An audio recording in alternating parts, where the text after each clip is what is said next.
പ്രതിപക്ഷ നേതാവിന്റെ ഔദ്യോഗിക വസതിയിലെ സുരക്ഷാ വീഴ്ചയിൽ പ്രതിഷേധിച്ച് യൂത്ത് കോൺഗ്രസിന്റെ ക്ലിഫ് ഹൌസ് മാർച്ചിൽ സംഘർഷം. പോലീസിന് നേരെ പ്രവർത്തകർ കല്ലും മരക്കമ്പുകളും എറിഞ്ഞു. പ്രവർത്തകർക്ക് നേരെ പോലീസ് ജലപീരങ്കി പ്രയോഗിച്ചു.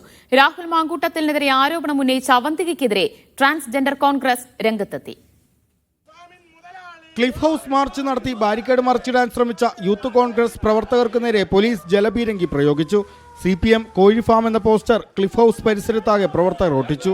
പോലീസിന് നേരെ പ്രവർത്തകർ കല്ലും മരക്കമ്പുകളും എറിഞ്ഞു. പ്രതിപക്ഷ നേതാവിന്റെ ഔദ്യോഗിക വസതിയിലെ തുടർച്ചയായ സുരക്ഷാ വീഴ്ചയിലാണ് യൂത്ത് കോൺഗ്രസ് പ്രതിഷേധം നടത്തിയത്. അതേസമയം രാഹുൽ മാങ്കൂട്ടത്തിൽ MLAക്കെതിരെ ആരോപണവുമായി രംഗത്തെത്തിയ ട്രാൻസ്ജെൻഡർ അവന്തികയ്ക്കെതിരെ ട്രാൻസ്ജെൻഡർ കോൺഗ്രസ് രംഗത്തെത്തി. പ്രശസ്തിക്ക് വേണ്ടിയാണ് അവന്തികയുടെ നീക്കമെന്നും ആരോപണത്തിന് പിന്നിൽ ആരാണെന്നറിയാമെന്നും ട്രാൻസ്ജെൻഡർ കോൺഗ്രസ് ഭാരവാഹികൾ പറഞ്ഞു. അവന്തിക പറഞ്ഞ കാര്യം ഞാൻ വീഡിയോ ചെയ്യുന്നില്ല, സ്പെഷ്യൽ ബ്രാഞ്ചിൽ നിന്ന് എന്നോട് ഇതിനകത്തിന് പ്രതികരിക്കാൻ പോകരുതെന്ന് പറഞ്ഞിട്ടുണ്ട്.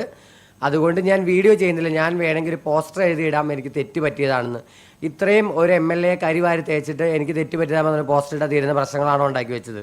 മുൻപും സർക്കാർ ഉദ്യോഗസ്ഥർ അടക്കമുള്ളവർക്കെതിരെ പരാതി നൽകുമെന്ന് ഭീഷണിപ്പെടുത്തി അവന്തിക പണം വാങ്ങിയിട്ടുണ്ടെന്നും ട്രാൻസ്ജെൻഡർ കോൺഗ്രസ് ഭാരവാഹികൾ ആരോപിച്ചു. മീഡിയ 1 കൊച്ചി.